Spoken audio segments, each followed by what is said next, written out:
সালাম আলাইকুম দর্শক, আমাদের মাঝে এসেছে গ্যারেজে আমাদের সে রফিকুল ভাই। সে খুবই একজন ভালো মনের মানুষ।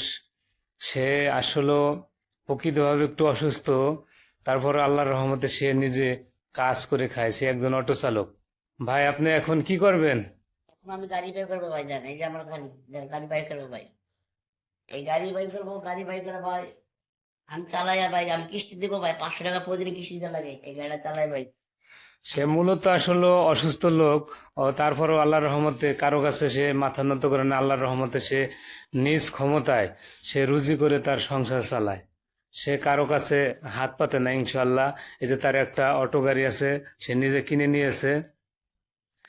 এই অটো গাড়ি চালিয়ে তার সংসার চালায়। ভাই, রফিকুল ভাই, হ্যাঁ বলেন। আপনার সংসারে কে কে আছে, কয়জন লোক? আমার ছেলে মেয়ে আছে ভাই 5টা। তাই? জি ভাইয়া। আপনি গাড়ি চালিয়ে কয়জন পরিবারে কয়জন লোক খাওয়াইতে আছেন? 5জন ভাইয়া। তাই? জি ভাই, 5জন ভাইয়া। মাশাল্লাহ। 5জন খাওয়াচ্ছে ভাই, এই গাড়িটা চালাই আমি ভাইয়া।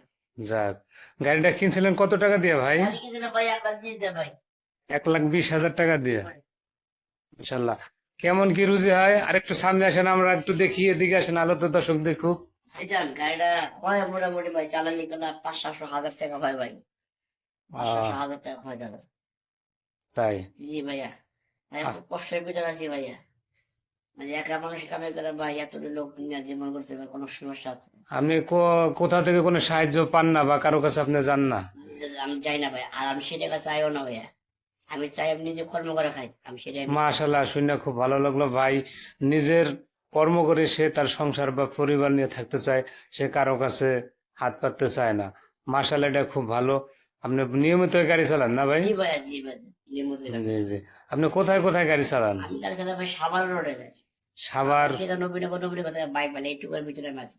আর মাশাল্লাহ। খালামপুরের ভিতরে জি, গাড়ি চালান কত বছর যাবত? গাড়ি চালাই ভাইয়া। আমি 9-10 বছর ধরে গাড়ি চালাই ভাইয়া। মাশাল্লাহ। তা আপনারা দর্শক দেখছেন, রফিকুল ভাই আসলে ভালো একজন মানের মানুষ। সে নিজে কর্ম করে খায়, সে কারো কাছে হাত পাতে না। এটাই অনেক ভালো। মাশাল্লাহ। চ্যানেলটি ভালো লাগলে লাইক কমেন্ট শেয়ার করবেন। ধন্যবাদ সবাইকে।